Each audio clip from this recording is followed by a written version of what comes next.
দেবকী। গৌতম, চিঠা সদব্দে ফাইলে রেখে দাও, পরে হয়তো দরকার হবে। আর ওই অসীম সিংহকে আমি এত সহজে ছেড়ে দেবো না গৌতম। যতই সে রাজনীতির শক্তি ভোগ করবে না কেন, তাকে আমি শাস্তি দেবই দেব।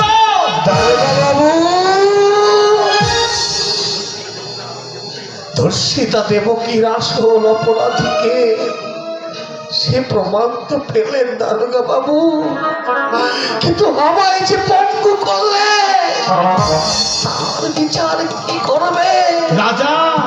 পারবেন পারবেন অফিসার, পারবেন আসল অপরাধীকে শাস্তি দিতে, পারবেন দেবকের জীবন ফিরিয়ে দিতে, পারবেন তার গর্ভের সন্তানকে পৃথিবীর আলো দেখাতে।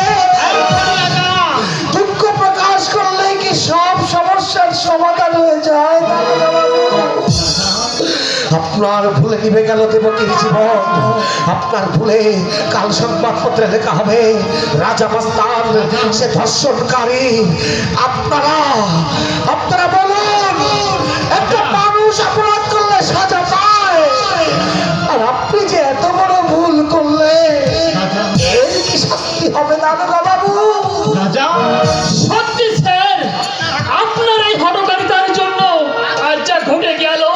গৌতম, ঠিক এই জন্যই মানুষ আর পুলিশকে ভালোবাসে না স্যার, শ্রদ্ধা করে না, ভয়ও পায় না, পিছনে শুধু গালাগালি দেয়। আপনার ভুল আপনি সামলান স্যার। এর মধ্যে আমাকে আর জড়ান না স্যার। গৌতম,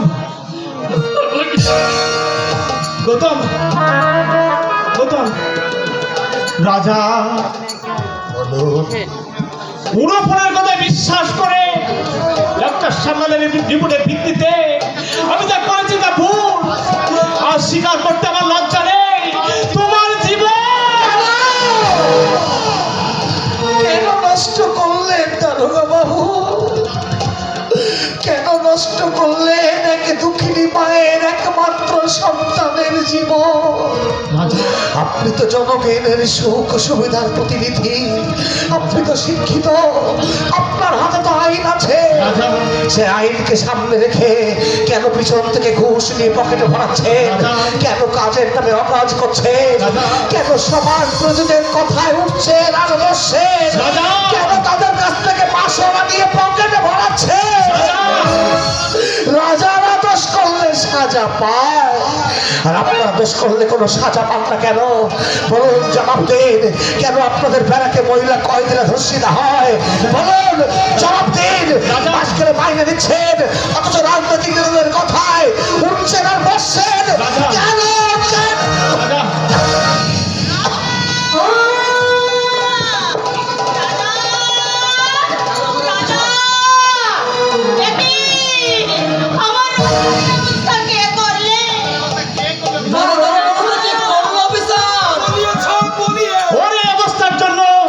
আমি দায়ী। হ্যাঁ, আমার ভুলে রাজা রাজি অবস্থা, আমি অপরাধী।